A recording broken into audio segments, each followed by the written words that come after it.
Good afternoon and good evening, everyone. This is the Tool of Arts. My name is Chuck. And I'm Lou. How you doing today? I'm doing good, but it's cold where I'm at.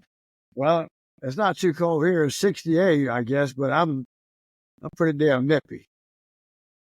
It's 29 degrees right now, according to moly. Yeah, 29. I'd have that heat cranked up.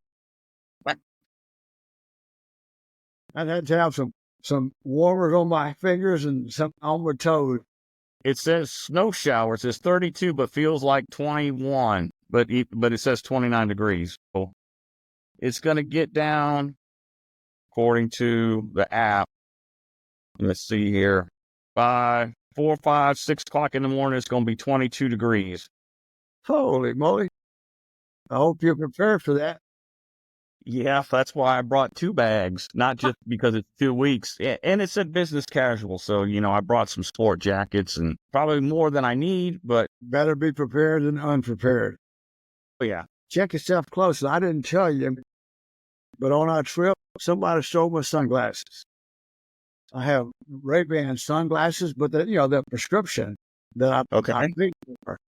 And I had put them in my bag in the little zip on the top, where it has a zipper on the side and stuff.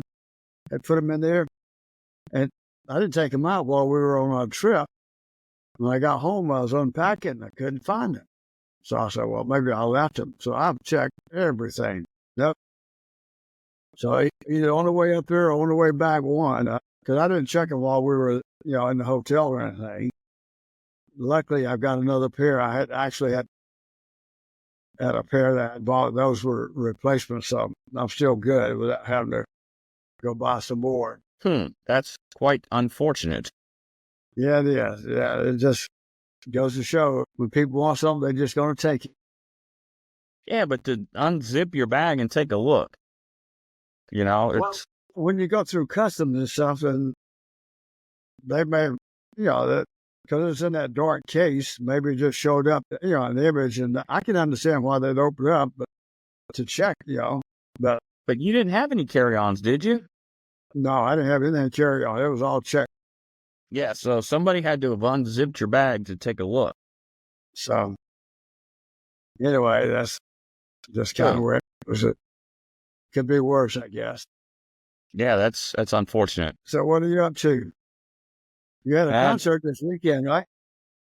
Yeah, on Saturday night, I got to see Blackie Lawless of Wasp. It was the 40th anniversary of their first album that came out in August of 1984. Oh, wow. You did a meet and greet with him? Yep, we got photos. He signed up to 2 items, and then had a meet and greet Q&A. Everybody got to ask him a question. He didn't rush anything. He was very nice and gracious. He didn't give 1, 2-word answers. I mean, he spent a lot of time with everybody. It's one of the best meet and greets I've had. Oh, wow. Saxon, Wasp, and George Clinton from Parliament Funkadelic are probably the top 3 meet and greets that I've ever had. Yeah, and those probably some of the little things that entertainers do that makes them even more popular or engaged with their crowds, because they take the time to identify with you and give you what you want. Yeah. So when you get that personal greeting, it means a whole lot. It was a lot better than what I thought it was going to be. It didn't come across as rote or scripted or, standoffish or anything like that. Or hurry up and get through. Where was that concert at? The Aztec. Okay. So that's a nice venue. It is. It's very nice. Matter of fact, he even complimented the venue. A lot of times they will sometimes just say nice things, but that was part of also the Q&A. He had mentioned that somebody asked him where he liked to vacation, and he said he liked San Antonio, as evidenced in the song, which was his encore, called Blind in Texas, about getting drunk in Texas. He doesn't do that stuff anymore, but it's just, he likes Texas and he loves the Riverwalk, he said. Good. And that's good publicity for San Antonio as well. Oh, yeah, and the venue's right next to the Riverwalk, too. So what you got on your agenda next, then? just this class for the next 2 weeks. I need to look at the map and see how far I am from Cleveland. I'd like to maybe go check out the Rock and Roll Hall of Fame this weekend. Yeah, that'd be pretty neat. I wouldn't think that'd be that far away. I don't think so either, but you never know. Well, we had a good Thanksgiving. That was really nice with everybody over. Oh, for sure, for sure. Yeah, it was a ton of fun. Yeah, and the food was just some of the best food that we've had in I don't know how long, from store bought. Your mom homemade. Your mom homemade all that stuff. Really. Yeah. She bust her butt getting it ready though. I'm gonna tell you. She put a lot into it. Sometimes you buy too much. We forgot all about the fruit tray till it was all over. I know. And she threw you under the bus real quick too. Yeah. So that's what makes it fun, right? When you have memories that you can something particular about about an event or a family get together, something like that. Those are the kind of things you remember for a long time. Oh yeah. It says it's 205 miles. Wow. Okay. That's a pretty good distance from you. Yeah, that's a pretty good distance. Well, it'd be all right for a weekend though. It'd be a weekend trip. Yeah, it says it's 3 hours. So I mean that Yeah. So 3 hours up, 3 hours there, and 3 hours back. Good way to kill a Saturday. Yeah, I don't know if I'd spend that amount of time. Of course, when it says 3 hours, it doesn't take into account for the traffic and weather in that case, because I'm sure you got some snow, or we'll have some snow up there with that kind of temperatures. Yep, you got it. Well, what do you think about that football this weekend with all the rivalry games? So I didn't get to hardly watch any of it because I had to be at the venue by 4:30 to start the meet and greet at 5. So the first quarter was just about up when I left, and I listened to quite a bit of the second quarter, and then after that I was just checking the score, and it just seemed like it was 28-10, 28-14 for like the whole half of the game. It's like nobody did anything after that. It was we start off really good. Of course, when you play Auburn, just like any rivalry game as a general rule, I've watched that Texas and A&M game. I'm going to tell you, in my opinion, Texas really whooped him. But you know what? The score didn't show that. The score kind of did. Well, 17-0. That's a pretty close ball game. Well, I mean, is it really that close?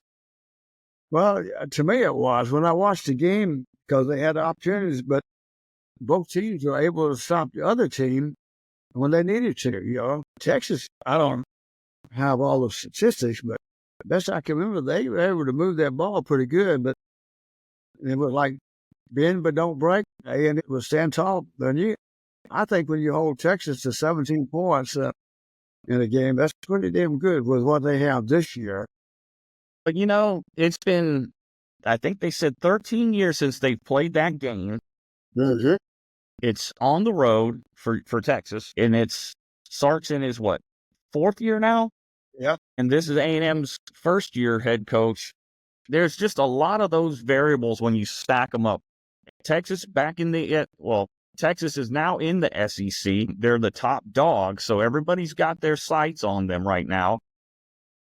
And then they go on the road on a pretty good A&M football team when you look at it, which goes back to what we were saying about the parity from top to bottom. I mean, South Carolina's been on a 6-game tear. A&M is not looking too shabby. Florida, look at what Billy Napier turned around. That's week 3 or 4. I'm hollering, thinking this guy's gone. And what a turnaround it can make. And in the Auburn game, they were kind of resurgent as well. They beat, who did they knock off the week before? They beat somebody the week before. I just can't remember who it was. Ole Miss. Right, they knocked off Ole Miss. I mean, and that is a good win right there. That's a quality win. Yeah, it was. Actually, Auburn, when you look at their schedule, they lost to Missouri and they lost to us, but they beat Texas A&M. That's a big win too. Yeah. Lost to Vanderbilt, beat Kentucky, lost to Georgia, lost to Oklahoma, and then they had some others. So, we'll tell you what, it's going to be a game this weekend with Texas and Georgia, man, I think Kirby's going to take it to him. You think so? I think so. I'm pulling for the Bulldogs. A good friend of mine from the unit, he graduated from the University of Georgia. He's not in the unit anymore. He's PCS'd on, but a super sharp guy, super nice guy. And I got a couple other friends that are Georgia alum. You got to love Kirby. To me, when he was with Saban, I mean, that was the heyday for us. When you look at it, we had the best defense, top to bottom. You couldn't beat us. We were putting in, what, 5, 6, 7 guys every year in the NFL from the defense. I mean, it's pretty awesome. So you think Georgia can beat them twice? I think so. And not only that, it's another road game for Texas. It's like a home game for Georgia. You're right. Yeah, and they're gonna show up and they're gonna show out. But you know what, Texas, they're gonna show up too. I think that's going to be one of the best games all day Saturday. There's only just a few games, but I think that's going to be one of the better games. Back to the rivalry games. Did you watch the Michigan-Ohio State game? I was back and forth between all of them. Boy. Man, I did not give Michigan a prayer. If I'd have had $1,000, I'd have betted on Ohio State to just beat them up and down the field. Guess what? Michigan came to play. Yes, it did. And that's what I like about rivalry weekends. I'm going to tell you, the best game for me all weekend was Georgia and Georgia Tech. 8 overtimes. Oh, my God. And my buddy was at that game. Yeah. My buddy was at that game. Oh, is that right? I watched that when it was right about 10 o'clock. I told your mom, I said, well, only got about another minute to sort of play. An hour later. And then we started overtime, so I figured, the first overtime, that would be it. We got 8 overtimes before they finally pulled it out. My buddy said it was after midnight by the time they got out of there. And he said it was probably like 2 or 3 o'clock in the morning by the time he got back to where he was staying. I believe it. It was 11:15 our time before, when I shut the TV off to go to bed. That was a ball game, I'm going to tell you. And I was surprised. I always liked Georgia Tech because when we were at Warner Robins, the guy that I worked for, his son played for Georgia Tech, Jack Sprouse. You don't remember him, but his son played for Georgia Tech. And so I always kind of liked him. And it goes back to that chick graining deal back in Alabama and stuff like that. Those kind of things. But I was surprised that game was like it was. That was a football game. Man, oh man. There was some tough games. And you know what? It just goes back to even though Georgia Tech's not in the SEC, but the parity amongst the teams. It's like, I beat you, you beat them, they beat me. It's like, okay, so who's better? Yeah. And it goes back to one of the things that you and I talked about before. I think a lot of it is right here. These kids, and they're younger men, I get that. But sometimes when it comes to these games, their mentality is still that 18, 19-year-old process. I can do anything. Nobody can beat me. I'm tough. And then somebody forgets to tell the other team, and the next thing you know, you're behind or they're up with you. It's a fight for life then, because the talent, especially with Georgia and Georgia Tech, it's probably not that much difference, because Georgia Tech gets a chance to choose, and you get a lot of guys who can't play Georgia, Alabama, so they'll go there. Yeah, a lot of great games. Yeah, it was a fun weekend. Unfortunately, it's pretty much over, though. But I'll tell you what, I don't like LSU. Oh, I'm going to rephrase that. LSU is okay. I don't care for the coach. So I sure was rooting for them and hope they put a whipping on Oklahoma after last weekend. After that, they didn't beat us as much as we beat ourselves. I couldn't believe that we made no changes. After that first quarter, it should be obvious to anybody. It was to us. We got to change something up here. We got to do something different, because they knew exactly what we were going to do. And we knew exactly what they were going to do. And they still kept running, and we still couldn't stop them. And I think that was two things. One, the kids' mentality, but the other, coaches were so convinced of their game plan, they just stuck with it instead of realizing something's not working. We need to do something different. We need to change something. And before I left, Milroe was doing the same exact runs he did the week before. He would get behind Jam Miller and push him through the line, and then he would scoot in behind him. And I was like, damn it, this is the same exact shit we did last weekend. And it, like 30 seconds later, the announcers were like, hey, this looks like the same play they were trying up in Oklahoma. I'm like, but it worked. Yeah, because it's like you had said, Oklahoma had studied our game plan, and they were prepared for Jalen Milroe. Yeah. Yeah, and they changed theirs up a little bit. So, Why does everybody get up for us and then they don't get up for nobody else? I don't get it.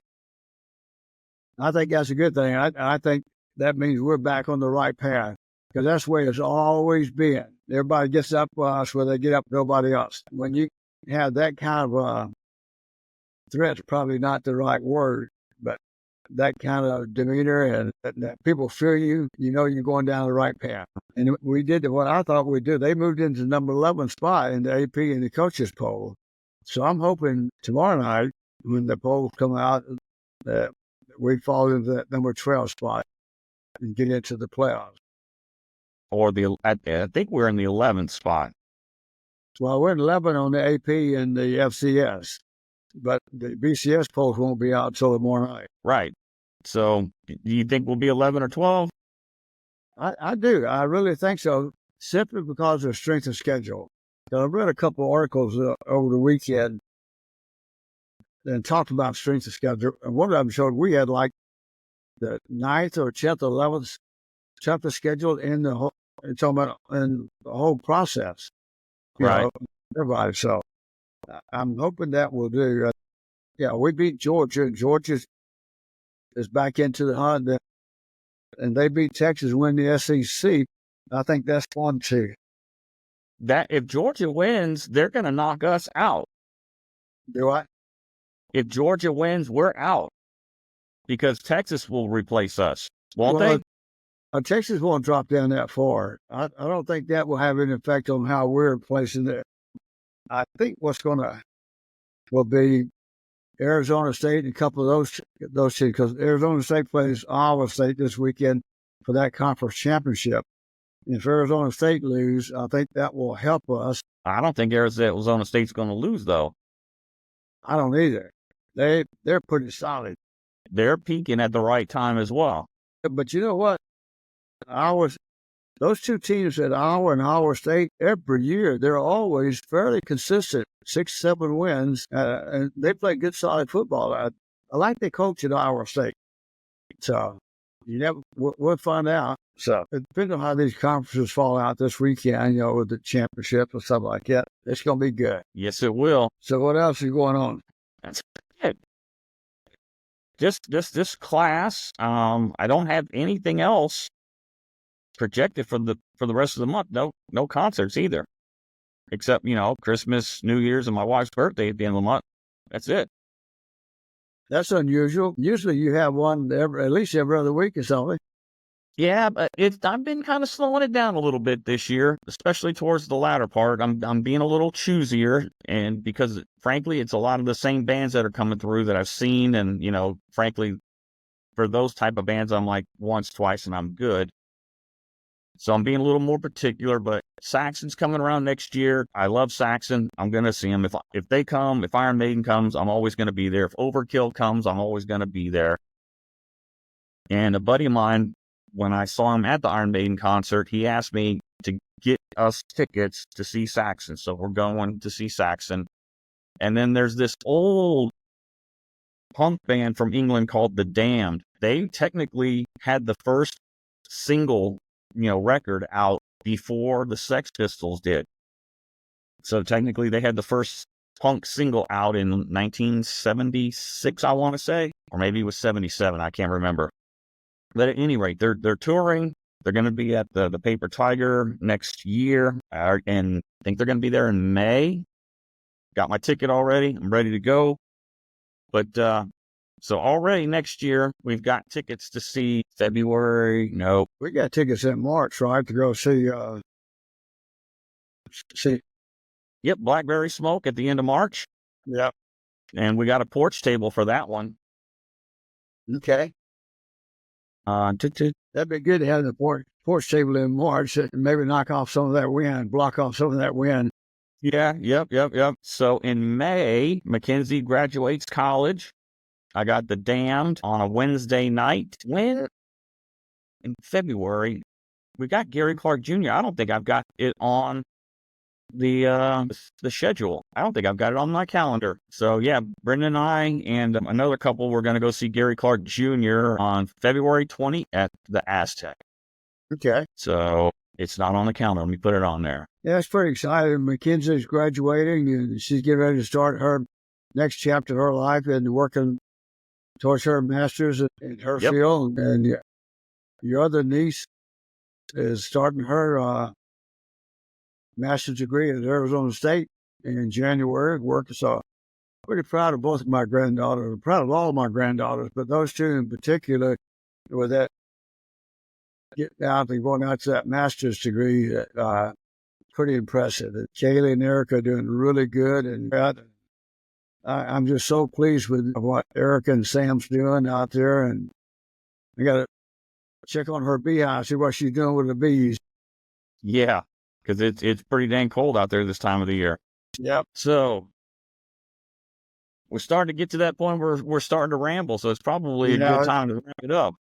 Yeah, it's about time to try to wrap it up, let you get busy doing what you need to get done. And I need to get out and make an adjustment on my camera. My next door neighbor, Cindy, texted me. There was somebody at her door porch last night, a little after midnight. She's not sure if they were trying to break in or just checking out or what. So she sent me a text. I checked my cameras, and of course, it didn't pick up anything. Changed the angles on two of the cameras that I have in the front. Some of it take in her some of her yard and stuff like that. And then the other one, I made a little bit too much adjustment. I need to go out and make another adjustment on that. It's that time of the year when people aren't doing smart things. No. Yeah. And then this afternoon, when I got back with food from your mom and I, this guy was actually at her. He's trying to sell stuff. So I started walking towards me, so I'm just waving off. I don't want anything. He just keeps coming. And finally I said, I don't want anything. He said, did your name Ulysses? I said, yes. He said, well, you request? I said, no, I didn't request anything. Probably wasn't quite that polite about it when I said it. Yeah. He said, well, I said, look, she doesn't want anything. I don't want anything. Don't bother. Besides that, she's locked and loaded. You better leave her alone. She's like you. She goes to the gun range all the time. She's pretty damn good. So I said, Cindy, if I ever have some problem, I'll knock on your door and you can bring your gun over. So got to be careful out there. It's getting that time of the year and people are doing some dumb shit. They tend to do that. You be safe and have fun. And I will. And you do the same. We'll catch you up Sunday. All right. Talk to you later, Dad. All right. Love you, man. Be safe. All right. Y'all take care, everybody. Bye, guys. Have a good week. All right. Bye. See ya.